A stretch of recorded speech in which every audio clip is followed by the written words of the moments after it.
이야기할 건 사실 윤석열을 지금 비판하는 거 빼고 나머지는 다 잔챙이 뉴스예요. 윤석열 사건은 어마어마한 사건이고. 네. 근데 그 6.25 기념식에 대해서 태영호도 그렇고 뭐 박진도 그렇고요. 두 가지 갈래인 것 같아요. 일단은 그때 등장했던 비행기 이 공중급유기 2호기를 거기다가 놓고 실제로는 미국 하와이에서 국군 유해를 모셔온 공중급유기 1호기인 것처럼 행사했다라고 하는 얘들의 뇌피셜. 정부가 국민을 기망했다, 속였다라고 하는 건데 이건 완전히 가짜뉴스죠. 실제로 이미 그렇게 하기로 약속이 돼 있었고 막 날아온 그 코로나 시대에 막 날아온 그 비행기를 청소나 도색 이런 작업 없이 바로 무대에 세우는 건 불가능해서 원래 계획이 1호기로 모셔오고 행사장에는 2호기를 놓기로 했다 이런 건데 네. 국민을 속였다 이렇게 지금 호도하고 있는 거고. 네, 이게 뭐가 문제가 되는지 모르겠어요. 네, 행사할 때는 다 이렇게 하는 거거든요.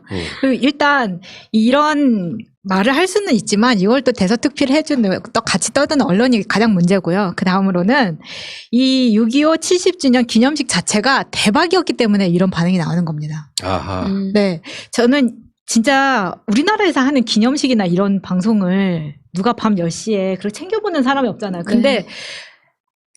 아니, 너무 주는 감동도 그렇고 정말 울면서 봤다는 사람이 정말 많았거든요. 그거 실제로 너무 눈물 나는 상황이었어요. 그게 정답. 네. 왜냐하면 실제로 그 1호기가 모셔온 상황을 이제 그 연출이기 때문에 가능한 거잖아요. 1호기가 하와이에서 떠가지고 우리나라 들어와요.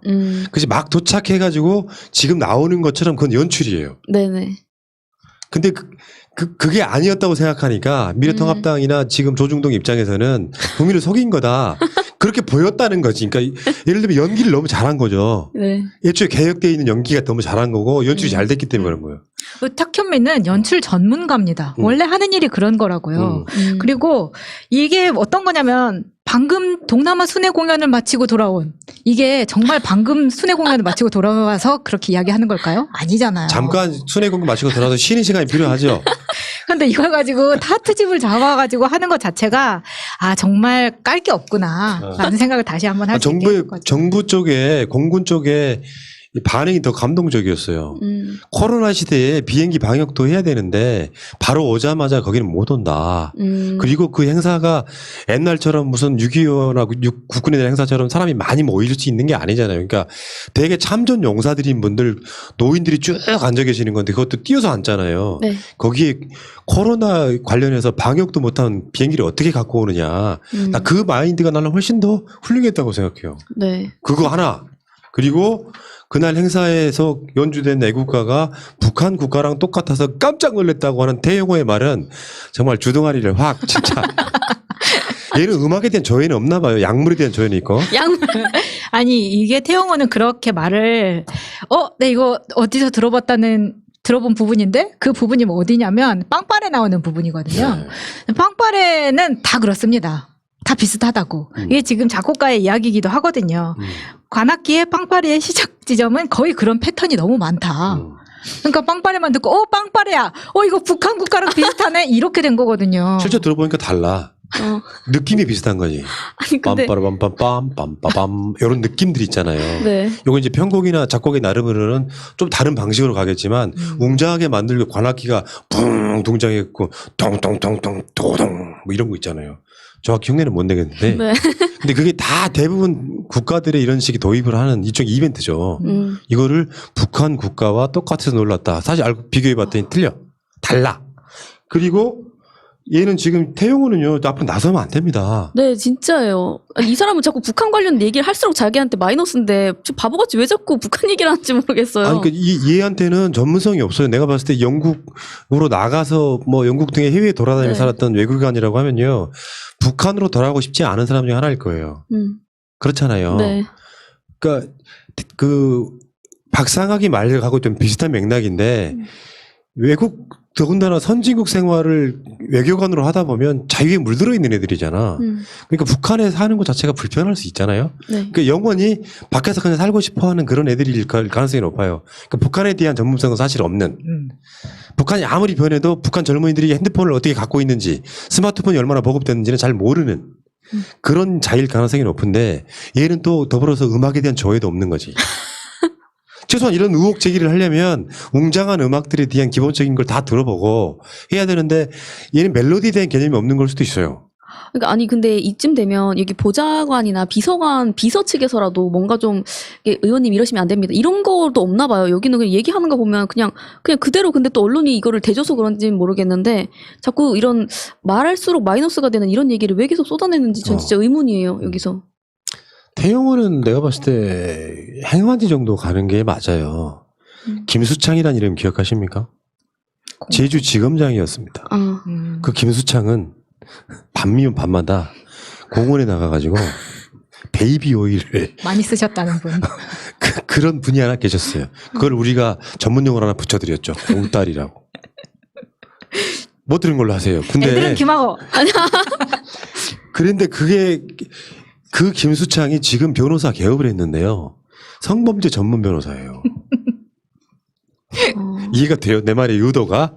그러니까 태용호 굳이 상임위를 들어가면 그런 관련되어 있는 뭐 행안위가 되든 이런 그런 식으로 그 의혹이 그거니까 공금 횡령과 미성년자에 대한 성범죄니까 그런 것을 하면 모를까. 북한 이야기 하면 안 된다고 얘는. 본인이 전문 분야에서만 이야기를 해야 된다. 국회의장을 제외한 모든 국회의원은 상임위에 속해 있어야 되는 게 법이에요. 네.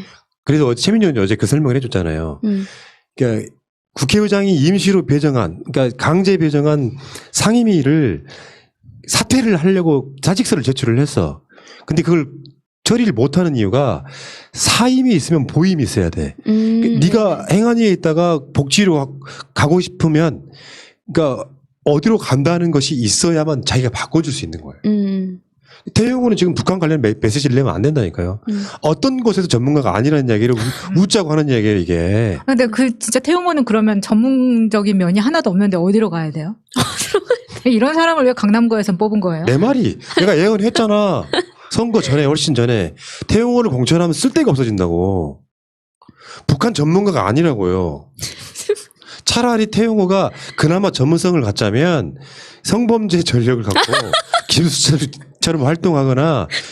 전력을 정말 웃겨서 정말 어처구니가 없어가지고. 너무 웃겨. 네. 진짜 부끄럽다 정말.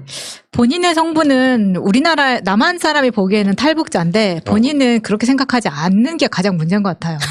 그러니까 자기는 출신 성분이 그냥 탈북자가 아니라 나는 그래도 고위 외교관이었어. 그리고 이런 사람을 북한의 입장에서는 이런 애들을 하나 놓치는 게 굉장히 큰 손실일 테고, 그렇기 때문에 태용호는 많은 나라 중에서도 북한을 가장 경멸하고 들어가기 싫은 나라일 테고, 그런데 그 와중에 남한에서는 자기가 전문가처럼 보여야 되기 때문에 계속 이런 헛발질을 하는 건데, 사실 그 윤건영 의원이 쓴 글을 보면은 태용호는 정말 창피해야 되는 상황이거든요.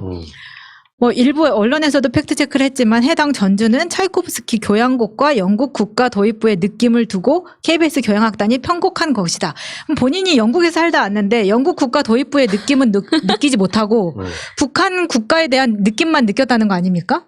이거는 그렇게 말을 일부러 했다는 거라고 밖에 생각이 안 돼요. 그런데 그마저도 틀렸다는 것은 사실 이거는 할 수 있다면 어떤 빌미를 잡아서 사퇴를 시키든지 탄핵을 시키든지 해야 되는 그게 필요하다는 첫 번째 국회의원이 돼야 된다고 생각합니다. 그 유튜브에서요, 태용호 새날로 검색하면은 태용호의 구체적인 자료가 나왔다 해서 그 당시 총선 전에 홍광철 김연희님 나왔던 방송이 있어요. 지금 이게 네. 49분짜리인데 올리자마자 바로 노딱 먹었던 바로 그 방송인데 조회수가 22만 정도 되거든요. 못 보신 분들은 꼭 검색해 보시기 바라겠습니다.